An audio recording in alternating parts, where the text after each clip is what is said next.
하지 마요. 예빈, 언니 혼내자. 어떻게? 맹매 가져왔어. 예진아! 그리고 이게 사는 거잖아요, 그냥.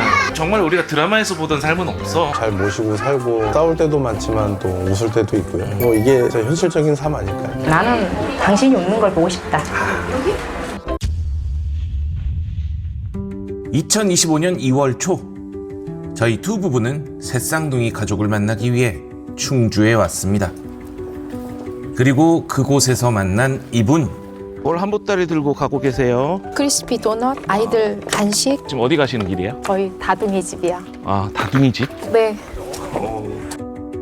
안녕하세요. 저는 베트남 국제 결혼 일을 17년 동안 하고 있는 우결 베트남 국제 결혼의 양윤주 대표입니다. 무려 17년이라는 시간 동안 베트남 국제결혼업을 해왔다는 양윤주 대표. 이 밴드가 그녀의 보물창고라고 합니다. 그럼 언제부터 하신 거예요? 35살 땐가? 한 2008년, 7년? 그 정도 된 것 같아요. 베트남 국제결혼 초창기에서 조금 지난 그 네, 시절. 맞아요. 처음에 할 때는요, 바카스병 사들고 다니면서 사장님들 만나서 결혼 못한 직원들 있지 않냐, 네네. 이렇게 했던 시절도 있고, 그리고 교차로에도 냈었고, 그러다 보면 진짜 이상한 사람들도 있고, 그럼 이제 욕 바가지로 해주고, 평생 혼자 사세요 하고 이제 오는 거죠. 제가 전공이 유아교육이에요. 유치원 교사만 10년 하다가, 남자들 잘 다루시겠네요. 그래서 그죠? 저희 우결 신랑님들이 한가닥 하시는 분들이 많으신데, 저한테 오시면 다 아이 같으세요. 유치원 선생님 짬바로 신랑들을 아이처럼 잘 다룬다는 양 대표님. 그런데 여자의 몸으로 이 업을 하기가 참 쉽지 않았을 것 같습니다. 국제결혼업을 하시게 된 이유가 있으실 것 같아요. 온라인 쪽으로 카카오 스토리 봉사단체를 크게 만들어서 봉사를 하면서 다니다가 인맥들이 넓어지고 해서 처음부터 이 일을 하는 슬로건은 가정사역이라고, 행복한 가정을 만들어주는 일을 하고 싶습니다 라고 기도를 하면서 시작을 했었고, 결혼이 목적이 아니라 견고한 가정을 세워서 가정들이 사회의 일원이 되고 그 사람들이 행복하게 사는 거, 아이들도 키우고, 결국 저의 이 사업 운영은 견고한 가정. 화목한 가정을 만들어 주려는 그런 목적으로 이 업을 하고 계시다. 안녕하세요. 안녕하세요.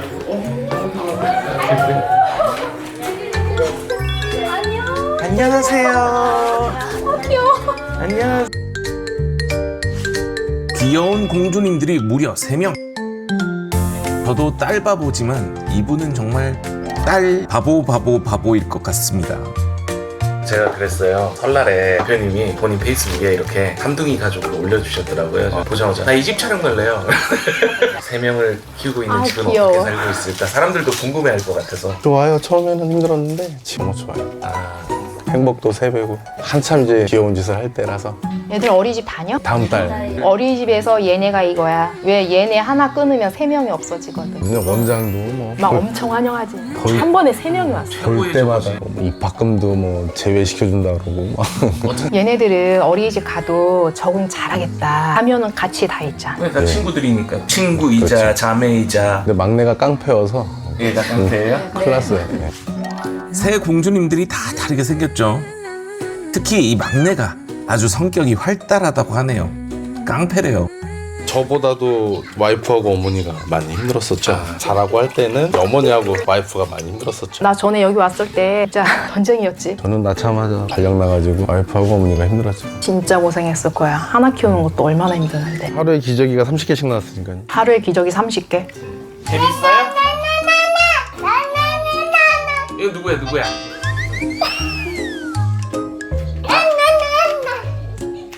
아빠야?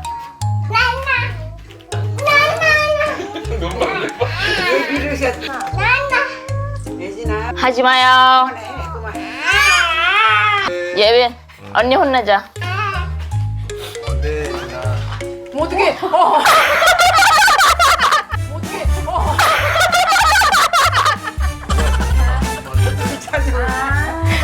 맹매 가져왔어. 예진아! 이제 씻는 거야? 주는 오후는 이제 와이프가 육아 담당. 예, 낮에 같이 놀아드리는 건 어머니 담당. 근데 뭐 엄마한테 혼나면 다 할머니 쫓아가니까 트러블은 그거죠. 이제 안아주지 말아라 버릇되니까. 근데 또 어머니는 아무리 잘못했어도 뭐 귀여우니까 안 됐으니까 뭐 계속 안아주고 하니까 엄마한테 맞으면 할머니한테 쫓아가고. 베트남 엄마들 육아 방식이 좀 빡세잖아요. 효자손 있어요. 효자손으로. 안 들어있어. 금방 그냥 이렇게 소파에 올라서 그 띠손 있잖아. 그러면 TV에 장난감들 다 잡고 있어. 그렇게 때려주고. 하나만 있어도 그러는데 3명이서 놀이터 앞에서 놀면 오직하겠어. 뭐를 하든 간에 아빠는 귀엽다는 거. 처음에 나와서 그 기성이 창조에 일하고 있어. 그렇게 많이 안 좋아해. 와서 일해가지고 그때 네. 많이 안 도와줬어요? 네.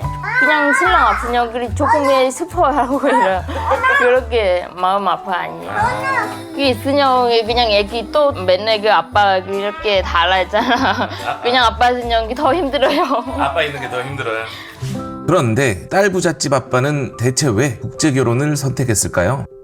양 대표님 어떻게 아시게 된 거예요? 예전에 제가 이제 국제 결혼에 대해서 사실 저는 좀 두드려보는 스타일이어가지고 한 1년 정도 공부를 했어요. 유튜브도 보고 인터넷도 뭐 하고 하다 보니까 아닌 게 걸러지고 좋은 데가 보여지고 이런 부분이 보여서 성원하신 분께서 조언도 듣고 하다 보니까 좀 여기 누님이 괜찮은 것 같다 하는 방식도 괜찮은 것 같다. 그래서 이제 연락을 드리게 됐죠. 결혼을 위해 가입했던 밴드, 그곳에서 양 대표와 선배들과 소통을 하고 결혼을 결심합니다. 그리고 결심의 또 다른 이유, 바로 이곳만의 시스템 때문이었다고 하는데요. 바로 결혼시키고 하는 스타일이 아니었잖아요. 누님은 가기 전에 이제 영상통화 매칭을 먼저 하고 가니까 그 부분이 좀 좋았어요. 걱정은 좀 안 되셨어요? 결혼하러 가는데? 좀 많이 됐죠. 저 해외 나가본 적도 한 번도 없었거든요. 가서 못 돌아온 거 아닌가 뭐 이런 생각도 들기도 하고 일정을 잘 봐주시고 하셔가지고 걱정되는 건 없었어요. 오히려 이제 그 일정을 한 번 소화하고 나니까 이제 아쉬움이 좀 많았던 건 좀 있었어요. 제가 나갈 때 좀 준비를 하고 가고 아예 그냥 백지 상태에서 나가니까 준비도 하나도 안 된 상태였고. 사실 연예 결혼을 제가 진행한 지가 8년이에요. 다른 업체들 다 속성이었거든요. 모두가 속성을 할 때 연애 결혼을 진행하신 이유가 있으실 것 같아요. 어떤 계기가 있었냐면 여성 사진을 보고 오케이 해서 가서 만난 적이 있어요. 근데 얼굴을 봤는데 누구세요? 저도 몰라보는 거예요, 이 여성을. 이게 사진하고 실물하고 너무 다른 거죠. 이게 벌써 몇 년도에 10년이 지난 이야기예요. 그래서 그때 당시에 제가 앞으로 이 여성에 대해서 나한테 보낼 때는 프로필을 만들어라, 영상 프로필. 본인이 찍게 해라. 그걸 쓰지 말고 안녕하세요. 저는 누구누구이고 몇 살입니다. 어디에 살고 있습니다. 그때부터 남자들이랑 영상 통화를 제가 시작을 했던 거예요. 그때 당시에는 맞선을 보고 교제한다는 게 없었기 때문에 영상 통화를 해서 오케이 하면 이 여성을 기숙사에 입소를 시키는 일을 제가 했었어요. 용감했죠. 저희 신랑님도 용감하고 그렇게 해서 한 달, 2달 입소를 시켜서 공부를 시키다가 와서 만나보고 결혼을 했던 일을 했던 거예요. 과도기적인 느낌이네요. 처음이었어요. 속성 결혼이 뭔가 위험하다는 사실을 자각했던 이 대표님은요, 누구의 강요도 없던 상황에서 단지 남성 회원들을 위해서 스스로 시스템을 바꿉니다. 현장 특성 맞선을 지향했고요. 무려 8년 전부터 영상통화로 선매칭을 시작했습니다. 하지만 그런 변화가 업체 입장에서는 꼭 이득이 되는 건 아니었습니다. 그러다가 이렇게 하니까 너무 안정적이고 좋은 거예요. 대신에 수익은 안정적이지 않으실 거 아니에요? 참 감사하게도 제가 돈 욕심은 많이 없어요. 아마 우결 신랑님들 한 30명 모아놓고 이야기해보세요. 왜 여긴 돈 달라는 얘기를 안 해요? 언제 줘야 돼요? 그러거든요. 제대로 일을 하고 제가 결혼시킨 신랑들하고 저는 잘 지내는 게 좋아요. 정말. 제가 정말 잘하는 말이 나는 당신이 웃는 걸 보고 싶다.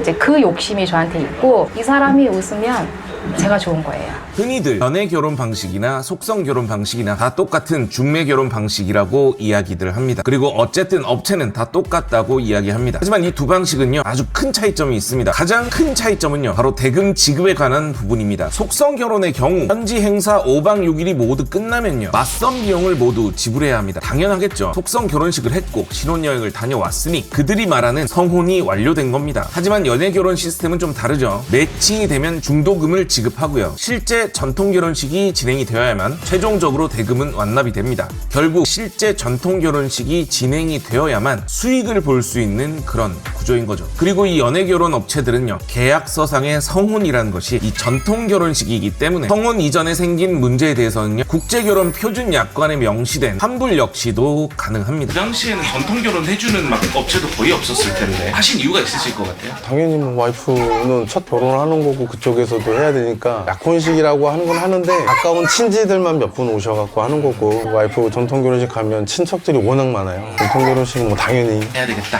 저뿐만 아니라 그 앞에 먼저 결혼하신 분들, 이런 분들도, 나중에 결혼하신 분들도 다 한 걸로 알고 있어요. 속성 결혼과 연애 결혼이 묘하게 섞여 있던 시절, 전통 결혼식은 무조건 진행했다는데 그 이유는 뭘까요? 대표님은 전통 결혼식을 해야 된다 뭐 이런 이유가 있을 것 같아요. 우리 신랑들 입에서 무슨 말이 나면 와 우리 결혼 3번 해? 약혼식하고 전통 결혼식하고 한국 가서 하는 거. 근데 제가 봐도 신랑들이 너무 힘드는 거예요. 몇 시간씩 들어가서 결혼하고, 그래서 아 이건 아니다. 어차피 하는 전통 결혼식이면 회사가 진행을 하자. 그래서 그때 약식 결혼은 없애고 다 전통으로 그냥 다 진행을 했죠. 예, 그렇게 하면서 맞선을 진행하는 사람들까지 다 데리고 다니면서 이제 예비 처가댁 방문부터 이제 이걸 다 제가 올 시스템으로 잡아갔던 거예요. 허벅지 터질 것 같아요. 아, 무서워. 무서워? 한번 해주면 내가 이렇게 앉아줄게. 무서워. 어차피 건터 하우양 게임장 맨날 제가 돌아다니는 거니까. 진짜 몸으로 부딪히면서 연애 결혼을 바꾸셨네. 어차피 그때는 그 방법밖에 없었으니까. 일정을 뭐 4박 5일 이렇게 남편들이 들어가면 잘 되면 다행인데 안 되면 어떻게든 업체에서 한 명을 선택해끔 해서 4박 5일 일정에 결혼까지 하고 한국 남자 돌아오고. 근데 여기는 처음에 가서 미팅을 해서 괜찮으면 한 달간 연애를 할 수 있는, 예, 카톡도 하고 영상통화도 하고 그 다음에 이제 약혼식을 하니까 혹시라도 그러는 거 있잖아요. 결정이라고 하는 게 가면 정말 어리어리해지거든요. 주관이나 이렇게 좀 흐려질 수가 있어요. 꼭 선택을 해야 가야 되나? 뭐 이런 생각도 들기도 하고, 그래서 등 떠밀려듯이 뭐 외모만 보고 선택하고 결혼하고 하다 보면 한국에 와 있고 이럴 수가 있는데, 여기는 충분히 생각할 수 있는 시간이 있으니까.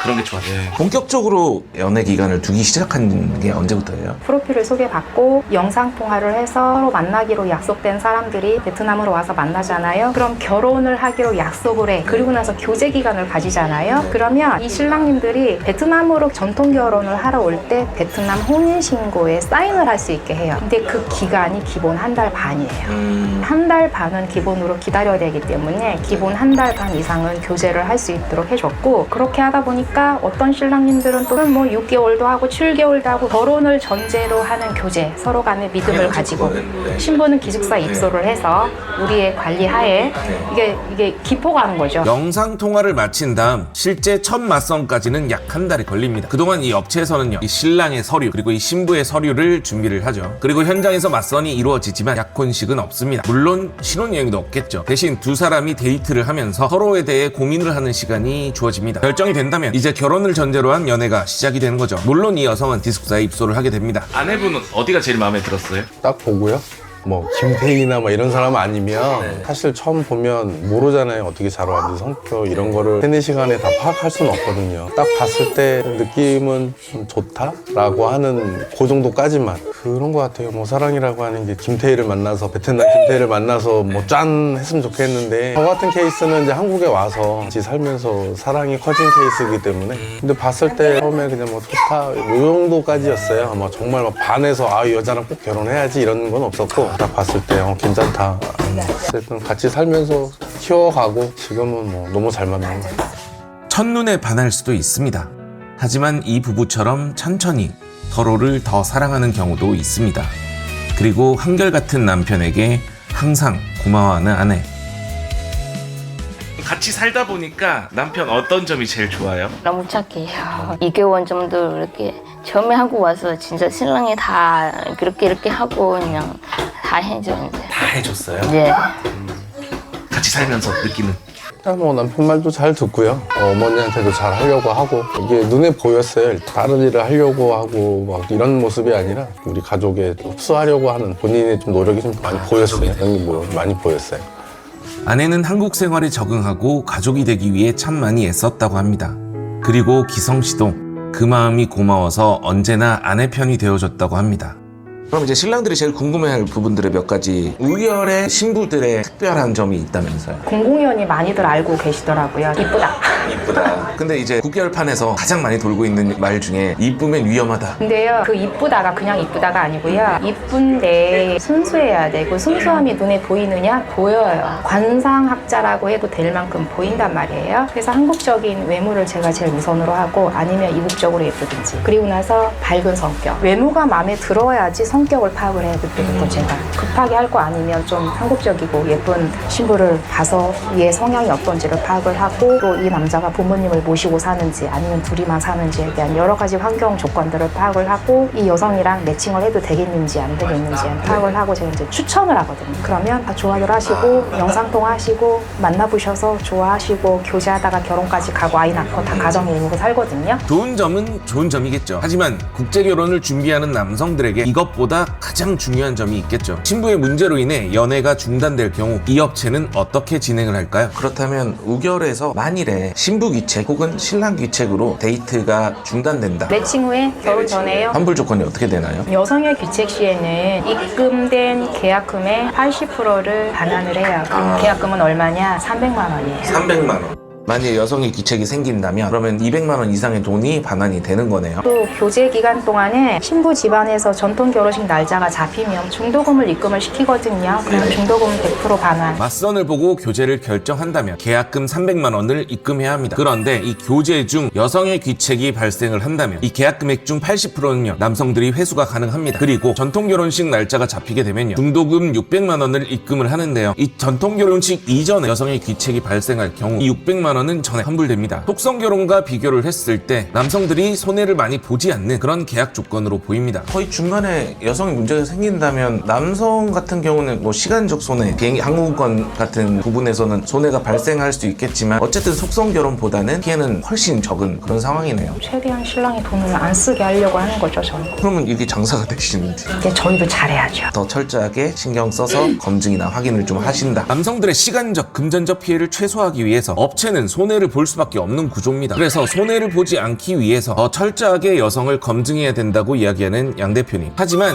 이런 검증을 하더라도 미친 연기력으로 모두를 속이는 여성도 분명히 있을 겁니다. 자, 그러면 전통 결혼식이 끝났어요. 끝나고 나서 이제 뭔가 문제가 생길 수도 있잖아요. 중대 과실에 대한 부분은 어느 회사나 똑같은 것 같아요. 초혼인 경우에 사실혼으로 살았던 경험, 임신의 경험, 서류 위조, 이건 정말 중대 과실이잖아요. 중대 과실이죠. 그런 경우에는 100% 환불. 입국 3개월 안에 이혼 가출 시 회사의 법적 진행 협의 이혼 시에 해당 안 되고 이혼 소송 시에 소송 비용 50% 지원, 혼인 무효 소송 시 소송 비용 50% 지원. 여성의 중대 과실로 인해 결혼 일정을 지속할 수 없게 되는 경우 업체는 전액 환불 조치를 한다고 합니다. 또한 한국에 입국한 다음 여성의 가출로 인한 혼인 무효 소송 혹은 이혼 소송의 경우 업체에서 소송 비용의 일부를 부담을 해준다고 합니다. 물론 신부의 귀척이 인정된다라는 단서 조항이 붙습니다. 제가 어떤 업체들 유튜브나 막 이런 거 보면 우리 업체는 이혼율 0%다, 도망 한 명도 안 갔다, 뭐 이런 식으로 광고를 하는데 저 그거 거짓말이라고 생각하거든요. 그쵸. 17년을 하셨으면 무슨 상황이든 다 보셨을 것 같은데 저희 우결의 이혼율은 늘 제가 말을 해요. 8%라고. 혼인 무효 소송에서 승소받아서 재결혼하는 이제 이런 경우들도 있고 하는데, 제가 오직하면 혼인 무효 소송 하는데 제가 전문이에요.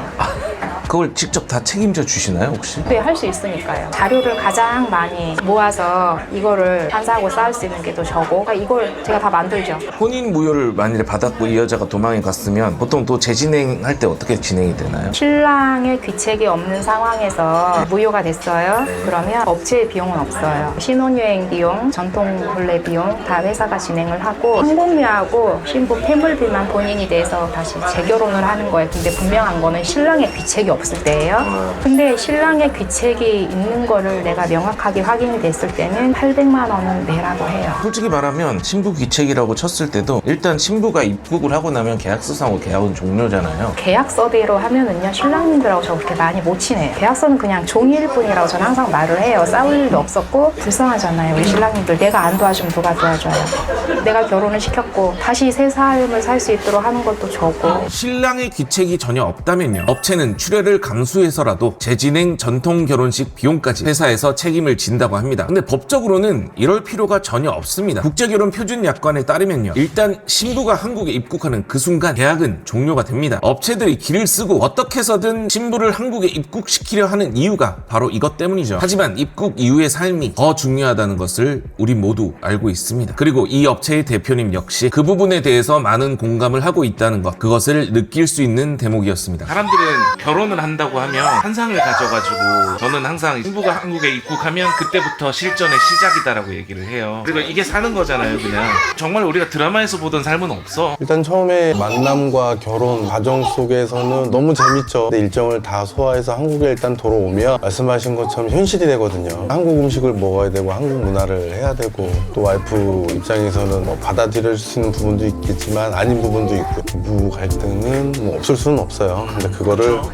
어떻게 슬기롭게 헤쳐나가느냐, 그런 게 문제거든요. 그래서 지금 또 한국에 온 지 이제 5년, 6년 됐고, 아이 셋 낳고 잘 모시고 살고, 싸울 때도 많지만 또 웃을 때도 있고요. 뭐 이게 진짜 현실적인 삶 아닐까요? 어떻게 맨날 뭐 즐거울 수도 없고, 싸우고 맨날 싸우지는 않고. 그리고 국제결혼을 할 때 마인드를 정말 잘해야 돼요. 무리하지 않는 선에서는 도와주고 사랑해줘야 된다는 마인드가 첫 번째 가진 이후에 국제결혼을 시도를 해야지, 단순히 주변에서 이쁜 여자 나도 가서 가면 얻을 수 있겠지 이런 상상으로 해서 하면 절대 안 되고, 내가 무리 안 되게 와이프한테 잘해줄 수 있는 마인드를 좀 바꾼 이후에 그 다음에 국제결혼을 결심을 해야지 될 것 같아요. 스스로가 준비된 사람인지 되물어보라.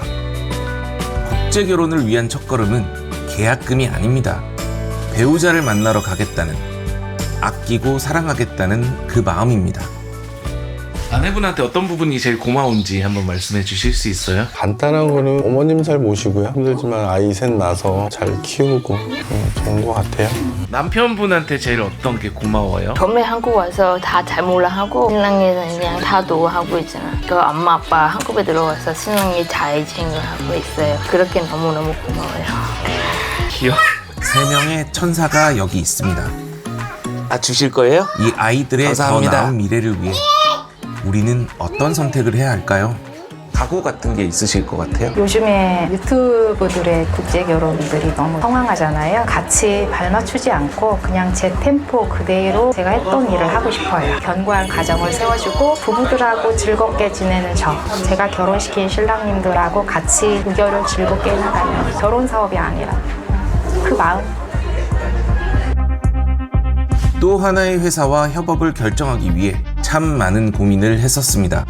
하지만 제가 자신 있게 여러분들께 추천드릴 수 있는 이유가 있습니다. 제가 이 우결 양윤주 대표님을 협업을 같이 하려는 오퍼를 받고 6개월을 지켜봤습니다. 6개월을 지켜봤던 이유는 단 한 가지예요. 믿을만한 업체인가. 정말 거짓말 안 하고 6개월을 지켜봤습니다. 6개월을 지켜봤고 믿을만하다 라는 판단이 섰어요. 이분이 가져야 되는 책임감도 엄청나지만 제가 가져야 되는 책임감도 막중하다고 생각하기 때문에 그 부분에 대해서 책임감을 통감해 주셨고, 걱정도 많으셨지만 함께 협업을 하기로 한 만큼 여러분들이 한번 믿고 상담을 받아보시고 진행을 해오시는 것도 굉장히 좋은 방법이라고 생각을 합니다. 저희 투부부 채널은 여러분의 이야기로 채워지는 채널입니다. 아래의 제보 메일로 제보 부탁드리겠습니다. 그리고 구독과 좋아요로 저희 채널을 응원해주세요. 여러분의 관심이 더 나은 대한민국을 만드는 아주 큰 힘이 됩니다. 감사합니다.